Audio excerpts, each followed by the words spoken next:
오늘은 거룩한 자가 되라, 이러한 제목을 가지고 말씀을 나누어 보도록 하겠습니다. 저를 따라하겠습니다. 거룩한 자가 되라. 오늘 우리가 읽은 성경 말씀에 보니까 하나님께서 그렇게 말씀하셨죠. 내가 거룩하니 너희도 거룩하라. 참 거룩한 사람이 되는 것, 하나님께서 정말 원하시는 것 같습니다. 하나님이 형상을 회복하는 것, 예수님을 닮는 것, 거룩한 자가 되는 것, 다 같은 맥락이라고 생각이 되는데요. 오늘 밤 거룩한 자가 된다라고 하는 것에 대한 말씀을 좀 나누려고 합니다. 여러분, 거룩한 자가 된다라는 것이 쉬운 일일까요? 어려운 일일까요? 어려운 일입니다. 거룩한 자가 된다라는 것이 참 어려운 일인 것 같아요. 제가 군 생활을 5년을 했는데 5년 동안 제가 군 생활하면서 일종의 저는 사회적인 경험을 했다라고 생각을 하는데, 군 생활하면서 많은 회식을 했습니다. 회식을 하면서 그 회식 자리에 제가 참여하면서 제가 지켜보고 느꼈던 것은, 와, 술을 마시지 않고서는 이 회사 직장 생활하는 것이 참 어렵구나. 직장 생활하면서 술을 안 마신다라는 게 정말 힘든 일이구나. 제가 그것을 뼈저리게 느꼈어요. 그렇지 않은 직장도 있겠지만 군대라서 모르겠습니다. 거의 30년도 넘은 일이고 그때니까 더 그랬을 건데 지금은 모르겠어요. 근데 아무튼 조직 생활하고 직장 생활하는 데 있어서 술 문제를 이거를 거절하고 술 안 마신다라는 것이 같은 조직 안에서 이 생활한다는 데 있어서 참 어려움이 많구나. 나는 술을 먹고 싶지 않은데, 나는 교회를 다니기 때문에 술을 먹고 싶지 않은데 어쩔 수 없이 먹어야 되는 그런 분위기와 그런 상황들이 정말 너무 싫었어요. 저는 그런 분위기를 경험한 적이 없었기 때문에. 그래서 매번 저는 술 마시지 않아요. 저는 교회를 다니기 때문에 안 마셔요. 그렇게 제가 거절할 때마다 그분들은 왜 너만 꼭 안 마시려고 하느냐, 너만 교회 다니느냐 그러면서 저에게 했던 이야기들이 참 그때로서는 저로서는 참 감당하기 어려운 그런 이야기였던 것 같아요. 그래서 정말 직장 다니면서 회사 생활하면서 내가 거룩하게 내 신앙을 지키는 이것이 쉽지 않구나, 그런 생각이 들었습니다. 그렇다고 해서 제가 어떤 일정의 어떤 지휘관 참모로서 진급을 하고 전속을 가고 전입을 온 사람들의 그 회식 자리에 안 갈 수도 없고, 그렇다고 또 가서 있자니 멋쩍고, 아무튼 불편한 시간들이었어요. 근데 아마 저와 같은 비슷한 경험을 한 분들도 분명히 많이 있을 거라는 생각이 들어요. 교회를 다니면서 어떤 모임에 갔을 때 내가 그들과 같이 섞이지 못하고 술을 마시지 않는 것 때문에 내가 뭔가 왕따를 당하고 이런 것들로 인해서 겪어야 되는 그런 어려움들이 있더라는 거죠. 교회를 다닌다라는 것이, 내가 거룩한 자가 된다라는 것이 참 어렵구나. 여러분들도 느껴보셨으리라고 생각이 들어요. 그것뿐만이 아닙니다. 우리가 교회를 다니면서 하나님을 섬기면서 주일에 다른 곳에 가지 않고 교회에 가서 예배를 드린다라는 것, 그것도 사실은 쉬운 일은 아닌 것 같아요. 늘상 그것이 우리의 삶이 되어서 당연하게 생각해서 주일날이 되면 당연하게 교회를 가서 예배를 드리는 것이 당연한 일이고, 그것이 하나도 어려운 일이 아닐 수도 있지만, 주일마다 내가 교회를 나간다라고 하는 것이 내가 정말 내 신앙을 지키고 내 인생을 살아가는 데 있어서 그것이 결코 만만한 일은 아니라는 거예요. 세상에 믿지 않는 사람들은 주일이 되면, 주말이 되면은 좋은 곳으로 다 놀러 다니고 여행을 다니고 그러잖아요. 그런데 교회를 다니는 사람들은 그런 것들을 접어두고 교회를 가야 되잖아요. 주일날이면 무엇보다도 교회 가서 예배를 드려야 되는데, 그러한 생활을 지켜나간다는 것이, 그것이 결코 쉽지 않다라는 거예요.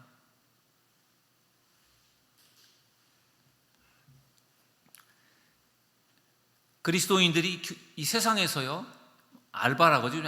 아르바이트, 돈을 벌기 위해서 아르바이트를 하는 그것도 쉽지가 않은 것 같아요.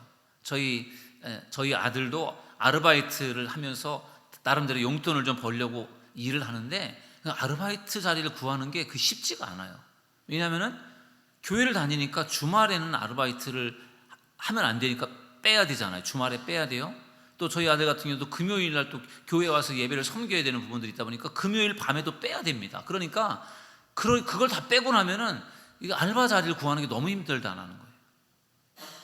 그러니까 교회를 다니는 사람으로서, 내가 신앙생활하는 사람으로서 내가 믿음을 지키기 위해서 이 세상에서 감당해야 될 일, 감수해야 될 일들이 참 어려움이 많은 것 같아요. 거룩한 자가 된다라는 것, 내 신앙을 지켜낸다라는 것이, 그것이 쉽게 되는 것은 아닌 것 같아요. 참 어려워요. 직장을 다니는 것도 그렇고, 알바라는 것도 그렇고, 내 신앙을 내가 지켜내는 것도 그렇고, 거룩한 자가 된다라는 것이 결코 쉽지가 않다라는 것이에요. 이 세상에서 우리가 그리스도인으로서 거룩하고 구별된 삶을 살아가는 것이 결코 거저되는 것은 아니라는 거예요. 내가 교회를 다니니까 너무 행복하고 너무 좋다, 그렇게 고백할 수도 있지만, 내가 신앙생활하면서 세상에서 내가 믿음을 지켜낸다라는 것이 이거 너무 힘들고 어렵다라고 하는 것을 여러분들은 또 경험하셨으리라고 생각이 들어요. 내가 믿음을 지켜내기 위해서, 거룩한 자가 되기 위해서 세상에서 내가 감수해야 될, 감당해야 될 일들이 있는데, 그것을 잘 이겨내며 인내하는 우리 믿음의 성도들 되시기를 주님의 이름으로 축원합니다. 하나님께서 분명히 갚아주실 줄로 믿습니다. 하나님께서 우리가 믿음을 지키기 위해서, 거룩한 삶을 살기 위해서 애쓰고 노력할 때 하나님께서 어떻게 우리에게 갚아주시는가, 오늘 말씀을 보면은 이렇게 말씀하고 있어요. 13절 말씀에 보니까요, 이렇게 말씀합니다. 13절에 보니까, 그러므로 너희 마음의 허리를 동이고 근신하여 예수 그리스도께서 나타나실 때에 너희에게 가져다 주실 은혜를 온전히 바랄지어다. 아멘. 주님께서 나타나실 때, 주님이 다시 오실 그때 너희에게 가져다 주실 은혜를 바라라. 주님이 다시 오시는 그날 주시는 은혜가 있다라는 거예요. 거룩한 삶을 살기 위해서 바둥바둥 애를 쓰고 노력한 사람, 믿음을 지키기 위해서 이 세상에서 내가 희생하고 내가 손해보면서 내가 믿음을 지켜내기 위해서, 거룩한 자가 되기 위해서 애쓰고 노력한 것에 대해서 하나님께서 갚아주신다는 사실을 믿으시길 주님의 이름으로 축원합니다. 우리는 그래서 그 소망을 가지고 우리가 인내하며 나아가는 것입니다. 17절 말씀에 보면 또 이렇게 말씀하고 있어요. 외모로 보시지 않고 각 사람의 행위대로 심판하시는 이는, 각 사람의 행위대로 심판하신다고 말씀하고 있어요. 잘한 사람에 대해서는 하나님이 칭찬해 주시지만, 잘못한 사람에 대해서는 어떻게 하실까요? 책망하시는 거예요. 행위대로, 각 사람의 행위대로예요. 달란트 비유를 보면은 잘 설명하고 있어요. 5달란트를 받았던 종이 열심히 일을 해서 5달란트의 이익을 남겼을 때 그 주인이 돌아와서 뭐라고 했습니까? 착하고 충성된 종이다, 이렇게 칭찬을 해 주었어요. 행위대로 갚아주신 거죠. 착하고 충성된 종이다, 내가 내 잔치에 참여할 수 있다. 그런데 1달란트를 받았던 종은 그 달란트를 땅속에 묻어두었다가 그것을 그대로 가져다가 주인에게 바쳤을 때, 주인이 그 종에게 뭐라고 했죠? 이 악하고 게으른 종아 하면서 책망을 했어요. 바깥 어두운 데로 쫓아내어서 그곳에서 이를 갈며 슬피 울 것이다. 무서운 저주, 무서운 어떤 심판에 관한 말씀을 들려주신 거예요. 행위대로 심판이에요. 행위대로. 내가 정말 열심히 하나님을 섬기고 내가 거룩한 자로서의 삶을 살면서 내게 맡겨주신 달란트를 잘 감당했을 때 하나님께서 그 행위대로 분명히 축복해 주실 줄로 믿습니다. 반면에 하나님께서 맡겨주신 사명을 제대로 감당하지 못하고 내게 주어진 사명을, 달란트를 감당하지 못할 때 하나님께서는 그 사람에게 행위대로 심판하신다는 것을 믿으시길 주 이름으로 축원합니다. 그때 가면 정말 두렵고 떨리는 순간이 되겠죠. 하나님께 칭찬받는 사람이 있는가 하면 하나님께 무섭게 책망을 받는 사람이 있을 것입니다. 바라기는 거룩한 자가 되셔서 그 행위대로 심판하신 하나님 앞에서 착하고 충성된 종이다, 잘했다 칭찬받는 우리 믿음의 성도들 되시기를 주님의 이름으로 축원합니다. 그렇다면 어떻게 하면 거룩한 사람이 될 수 있을까요? 오늘 15절 말씀에 이렇게 말씀하고 있어요. 오직 너희를 부르신 거룩한 이처럼 너희도 모든 행실에 거룩한 자가 되라. 아멘. 거룩한 자가 되라고 말씀하고 있어요. 거룩한 자가 되라. 그럼 어떻게 하면 거룩한 자가 될 수 있는가? 제가 오늘 베드로전서 1장 말씀을 묵상해 보니까 3가지로 좀 정리가 되더라고요. 어떻게 하면 거룩한 자가 될 수 있는가? 다른 성경에 또 다른 여러 가지 내용들이 있겠지만 오늘 본문 말씀 속에서만 찾아본다면 어떻게 하면 거룩한 자가 될 수 있는가? 첫 번째는요, 예수님의 피로 대속받아야 거룩한 자가 될 수 있습니다. 19절 말씀에 이렇게 말씀하고 있어요. 오직 흠 없고 점 없는 어린 양 같은 그리스도의 보배로운 피로 된 것이니라. 아멘. 여러분, 우리가 어떻게 우리들의 죄를 용서받을 수 있었습니까? 어떻게 대속받을 수 있었습니까? 예수님의 십자가의 죽음이 우리를 대속하지 않았습니까? 우리의 더러운 죄가 어떻게 씻어질 수 있습니까? 예수님의 거룩한 피로 씻어진다라는 것을 믿으시기를 주님의 이름으로 축원합니다. 우리가 거룩한 자가 되는 것을 방해하는 악한 마귀 사탄이 우리들로 하여금 죄를 짓게 하고 우리들로 하여금 더러워지게 만들어요. 죄는 우리를 더럽히는 거니까. 그런데 그것을 어떻게 우리가 씻어낼 수가 있습니까? 예수님의 피로 더러운 죄를 씻을 수 있다는 것을 믿으시기를 주님의 이름으로 축원합니다. 우리가 예수님을 믿어서 우리의 모든 더러운 죄가 씻어졌는데, 문제는 우리가 예수님을 믿으면서도 여전히 또 죄를 짓고 있고 또 더럽히고 우리 자신을 더럽히고 있다는 거예요. 그게 우리 인간의 한계고 연약함이고 우리 육신을 가지고 살아가는 동안에 우리가 극복하기 어려운 문제예요. 죄를 짓지 않고 정말 깨끗하고 거룩하게 살 수 있다면 얼마나 좋겠습니까마는, 그런데 그렇게 거룩하고 죄를 짓지 않고 살아가려고 애를 쓰는데도 불구하고 또 죄를 짓게 되잖아요. 또 죄를 지어요. 아, 내가 이거밖에 안 되는구나, 내가 또 죄를 지었구나, 또 낙심하고 절망하고. 그러나 우리에게 소망이 있는 것은 예수님의 피로 우리가 또다시 용서받을 수 있다는 것을 믿으시기를 주님의 이름으로 축원합니다. 그래서 우리가 날마다 거룩한 자가 되려면 날마다 우리의 죄를 회개해야 될 줄로 믿습니다. 요한 1서 1장 9절에 이렇게 말씀하고 있어요. 만일 우리가 우리 죄를 자백하면 그는 미쁘시고 의로우사 우리 죄를 사하시며 우리를 모든 불의에서 깨끗하게 하실 것이요. 아멘. 하나님은 미쁘시고 믿을 만한 분이고 자비로우신 분이기 때문에 우리가 우리의 죄를 자백하고 회개하면 그분께서 깨끗하게 용서해 주신다고 말씀해 주고 있어요. 그러므로 우리가 해야 될 일은 끊임없이 우리의 죄를 돌아보며 우리의 죄를 하나님 앞에서 회개하는 것임을 믿으시기를 주님의 이름으로 축원합니다. 그래야 우리가 거룩한 자가 될 수 있어요. 내가 거룩한데 내가 또 죄를 지으면 더러워지지 않습니까? 그러면 또 그것을 씻어내는 거예요. 예수의 피로, 예수님의 이름으로 기도하고 예수님의 피로 우리를 씻어낼 때 거룩한 자가 된다는 것을 믿으시기를 주님의 이름으로 축원합니다. 두 번째로 거룩해지려면 어떻게 되는가 하면요, 진리의 말씀에 순종해야 합니다. 22절 말씀해 보니까 이렇게 말씀하고 있어요. 너희가 진리를 순종함으로 너희 영혼을 깨끗하게 하여. 진리를 순종함으로 영혼을 깨끗하게 한다라고 말씀하고 있어요. 여기서 진리라고 하면은 진리의 말씀, 하나님의 말씀을 말하고 있어요. 하나님의 말씀을 통해서 여러분의 영혼이 깨끗해진다는 것을 믿으시길 주의 이름으로 축원합니다. 하나님의 말씀이 우리를 깨끗하게 만들어준다는 거예요. 그리고 그 말씀을 순종하는 자가 될 수 있기를 주님의 이름으로 축원합니다. 세 번째는 말씀으로 거듭나야 합니다. 말씀으로 거듭나야 우리가 거룩해질 수 있습니다. 23절 말씀해 보니까 이렇게 말씀하고 있어요. 너희가 거듭난 것은 썩어질 씨로 된 것이 아니요 썩지 아니할 씨로 된 것이니 살아있고 항상 있는 하나님의 말씀으로 되었느니라. 아멘. 말씀으로 거듭나야 된다.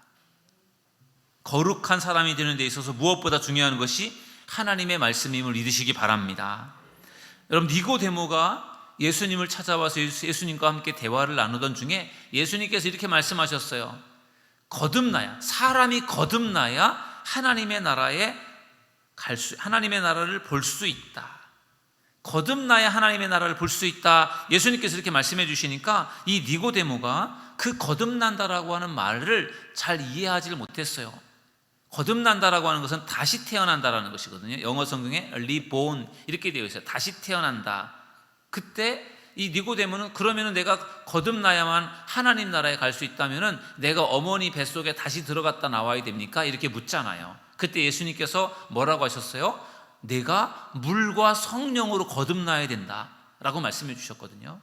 거듭난다라고 하는 것, 다시 태어난다라는 것은 우리가 이미 태어난 사람인데 다시 엄마 뱃속에 들어갔다 다시 나오는 그것이 아니라, 어떻게 보면 우리가 첫 번째 탄생은 육적인 탄생이라고 하면은 두 번째 탄생은 영적 탄생이라는 거예요. 그 영적 탄생이 어떻게 이루어지느냐? 물과 성령으로 거듭난다라는 거예요. 물과 성령으로 거듭난다라고 하는 것은 일종의 세례를 의미합니다. 세례. 내가 예수님을 믿고 내가 세례를 받아서 내가 이제는 새로운 사람이 되었다, 하나님의 자녀가 되었다라고 할 때 그것을 이제 거듭난다라고 말해요. 또 더 나아가서, 세례에서 더 나아가서 그것은 물과 성령으로 거듭나야 된다라고 할 때 그것은 성령 세례를 받는 것을 또 의미하기도 합니다. 내가 세례받고 그리스도인이 되는 것 자체가 내가 거듭나는 것일 수 있고, 또 더 나아가서 내가 성령을 받아서 내가 새롭게 변화될 때 그것이 거듭난 자가 되는 것임을 여러분들 믿으시길 주님의 이름으로 축원합니다. 예수님은 사람이 거듭나야 하나님의 나라에 들어갈 수 있다라고 하는 걸 가르쳐 주었어요. 거듭난다라고 하는 거, 다시 태어나는. 그런데 오늘 베드로전서 1장 말씀에서는 뭐라고 말씀하고 있습니까? 다시 한번 23절에 보면, 너희가 거듭난 것은 썩어질 씨로 된 것이 아니요 썩지 아니할 씨로 된 것이니, 다시 거듭난다라고 할 때 그것이 썩지 않을 씨로 거듭나는데, 그 썩지 않을 씨가 뭐라고요? 하나님의 말씀이라는 거예요. 여러분, 예수님께서 씨 뿌리는 자의 비유를 통해서 말씀해 주셨잖아요. 씨 뿌리는 자가 씨를 뿌리는데 그 씨가 여러 종류의, 4종류의 밭에 떨어졌잖아요. 그리고 그 4종류의 밭 중에서도 좋은 땅에 뿌려진 씨에서 열매가 맺혔는데, 나중에 그것을 예수님께서 해석해 주실 때 씨앗이 뭐라고 하셨죠? 하나님의 말씀이라고 말씀해 주셨어요. 그 씨앗, 하나님의 말씀, 썩지 않는 씨앗, 그것으로 인해서 어떻게 된다고요? 사람이 거듭날 수 있다는 거예요. 하나님의 말씀이 여러분들을 거듭나게 한다는 것을 믿으시기를 주의 이름으로 축원합니다. 우리가 물과 성령으로 거듭났어요. 우리가 예수님 믿고 세례받아서 그리스도인이 됐습니다. 성령 받아서 충만하게 내가 정말 더 열정적인 그리스도인이 됐다고 할 때 그것이 다가 아니라는 거예요. 내가 물과 성령으로 거듭났지만 우리에게 거룩한 자로서의 삶을 살아가는 데서 여전히 중요한 부분이 또 있는데, 그것이 하나님의 말씀임을 믿으시기를 주님의 이름으로 축원합니다. 하나님의 말씀이 끊임없이 우리에게 공급될 때 우리가 그 말씀을 통해서 거룩해진다라는 거예요.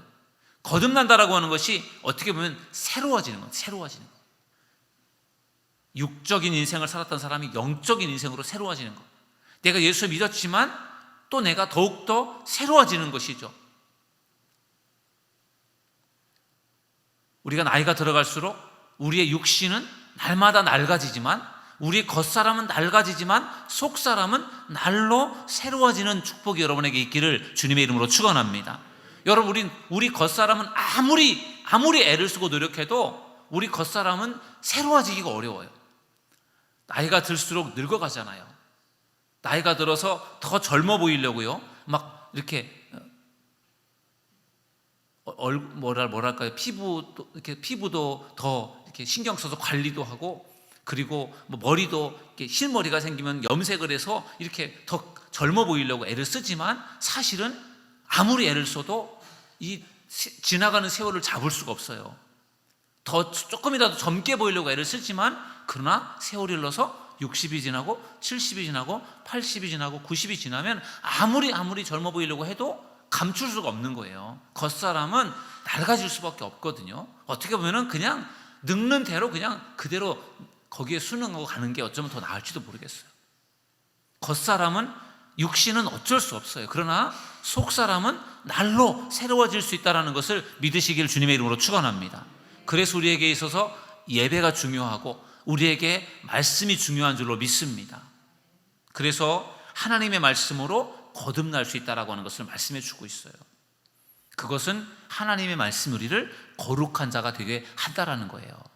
오늘 거룩한 자가 될 때 하나님께서 행위대로 하나님께서 심판하신다고 하셨기 때문에, 우리가 거룩한 자가 될 때 예수님이 다시 오시는 그날에 우리에게 주실 은혜가 있다라고 했는데, 거룩한 자가 되어서 주님이 오시는 그날 자리에다 칭찬받고 인정받는 우리 믿음의 성도들 되시기를 주님의 이름으로 축원합니다. 그를 위해서 우리가 더 거룩한 자가 되기 위해서 애를 써야 되는 거예요. 거룩한 자가 되기 위해서 예수님의 피를 의지해서 날마다 회개하는 여러분들이 되길 바랍니다. 하나님의 말씀을 들으면서 그 말씀에 순종하는 여러분들이 되길 바랍니다. 그리고 하나님의 말씀을 우리가 사모하는 마음으로 말씀을 읽으면서 말씀을 들으면서 그 말씀을 통해서 거듭나고 새로워지는 역사가 여러분에게 있기를 주님의 이름으로 축원합니다. 그럴 때 우리가 거룩한 자가 될 수 있다는 거예요. 내가 아무리 애를 쓰고 노력해도 내가 내 힘으로 거룩해질 수 있는 것이 아니에요. 하나님의 은혜가 우리를 거룩한 자가 될 수 있도록 만들어주는 거예요. 예수님의 피가 우리를 그렇게 만들어줄 수 있는 것이고요, 하나님의 말씀이 우리를 거룩한 자가 될 수 있도록 인도해 주시는 줄로 믿습니다. 오늘 이 밤에 우리가 거룩한 자가 되기 위해서 예수님의 피를 의지해서 기도하시고 하나님의 말씀을 통해서 다시금 새로워지기로, 거듭나기로 결심하셔서 거룩한 자가 되셔서 주님이 오시는 그날 주님께 칭찬받고 인정받을 수 있는 우리 믿음의 사람들 다 되시기를 주님의 이름으로 축원합니다.